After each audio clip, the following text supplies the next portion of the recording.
Magandang maga po. Happy Sunday. Alam ko na kung ano yung parang nakikita ko na, parang nagigets ko na kung ano yung kung ano yung magiging offer ng land bank. Alam niyo maganda rin pakinggan niyo to. Hindi to official statement ng DepEd Parang ganito, sa tingin ko, sa analysis ko, parang ganito ang gagawin ng land bank. Ha? Baka ganito yung naging agreement ng DepEd tsaka ng land bank, kung paano i-refinance yung loan. Alam ko para lang ito sa mga garnis. Kasi ang land bank, meron silang record ng garnis kasi sila nga yung nagbibigay ng di ba, ng notice sa inyo sa mga garnis, di ba?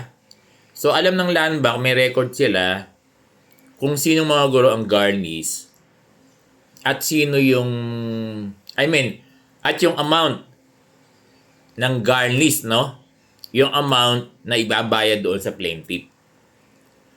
Nagiget ba?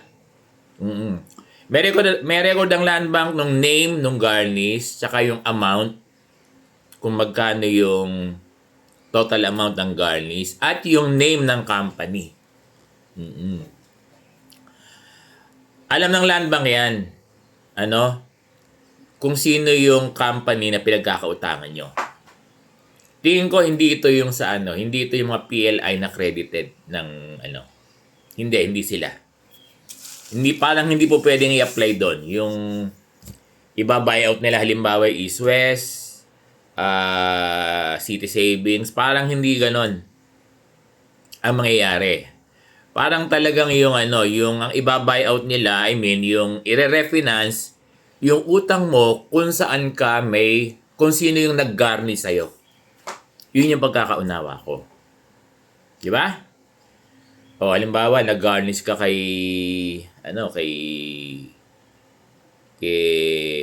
Pahirap Co-op. Halimbawa, doon ka nag-garnish kay Pahirap Co-op.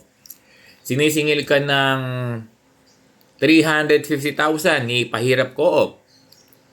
Dahil nanalo siya doon sa korte, si Pahirap Co-op nanalo sa korte, so ginarnish ka ng land bank. So may record si land bank, ang land bank rather, bakit ba si land bank? Ang C ay para lang sa tao, Ang dapat, dapat tamang grammar. Yung land bank, ang land bank rather, babayaran niya yung plaintiff na Pahirap Co-op. Yan, refinancing. Maaring through sheriff o through i-call yung attention. Pag nag-fill out ka na kapag nag-qualify ka at nag-apply ka ng loan, magiging procedure na nila na pwedeng i-coordinate doon sa inutangan mo, nag-garnish sa'yo, yung Pahirap Co-op halimbawa, yun ang babayaran nila. Maaring i-issuehan nyo ng cheque. Yung Pahirap Co-op. Babayaran nila yung total mo. Kasi sa court naman, pag nabayaran na, di ba, nakuha na ng sheriff pa lang kukuha.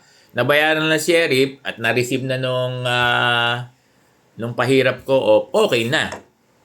Absuelto ka na. Sabihin, mag-rule out na yung korte, nabayad ka na, so wala ka lang kaso. Nagiget ba ako? Ngayon, pag nasettle na ng land bank yung utang mo doon sa Pahirap Co-op na inutangan mo, makukuha mo na yung ATM mo kung sinanla mo doon, yung ATM mo. Ngayon, to my understanding pag hawak mo na yung ATM mo dahil binigay na ni Pahirap Co-op, dahil nabayaran na ng land bank, pwede ka na makapag-withdraw. Kaya lang, parang sinasabi, yun lamang excess na 5,000. And the rest na makukuha mo, lahat ng sosobra, yung major bonus, lahat ng bonuses mo, everything na sobra doon sa 5,000, yun ang kukuhanin ng land bank na bayad doon sa utang mo. Hanggang sa makatapos ka, na mababa lang yung interest. Hindi natutubo. Na masyado. Okay na rin. Maganda na rin. Huwag ka na mag-expect mag-expect na, Sorry. Huwag ka nang umasa o mag-expect na may makukuha kang malaki.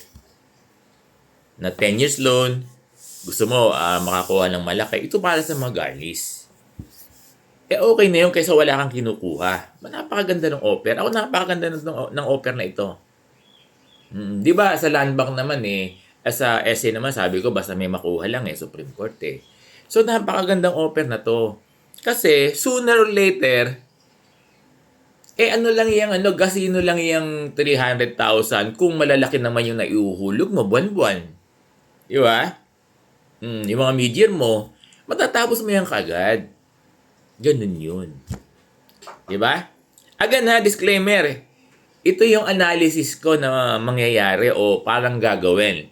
Hindi ko sinasabi na pinangunguna, hindi ko pinipreempt yung DepEd at Land Bank. Parang ganito yung mangyayari. Assessment ko lang to. This is not official statement ng DepEd nor ng Land Bank. Parang ganito lang analysis ko sa nabasa ko na posibleng mangyari. Kasi refinancing. Kung refinancing, it does not apply to accredited PLI. That is my thought. So, naget ba? Ngayon, ang gagawin nyo ay mag-ask kayo sa Land Bank. Particular yung mga garnish kasi para sa inyo to. Kaya lang, ang sabi, 1,000 lang muna. Baka mamaya, maawa yung Land Bank, mag-extend na. Baka kasi, ano ba yun? Ito sinasabi ko. Baka kasi ako i-extend din, Pero, para ito dun sa, tingin ko para ito sa mga garnish lang. Tingin ko lang don't get me wrong, pwede naman din tayo mag-follow up, magtanong sa Land Bank. Bukas magtatanong ako sa Land Bank. So, nagiget ba kung paano yung magiging, sabihin, implementing, guidelines nila sa pagpapaloan nila itong ino-offer ng Land Bank na coordinated with the DepEd. Ganyan, tingin ko. Nagiget ba ako?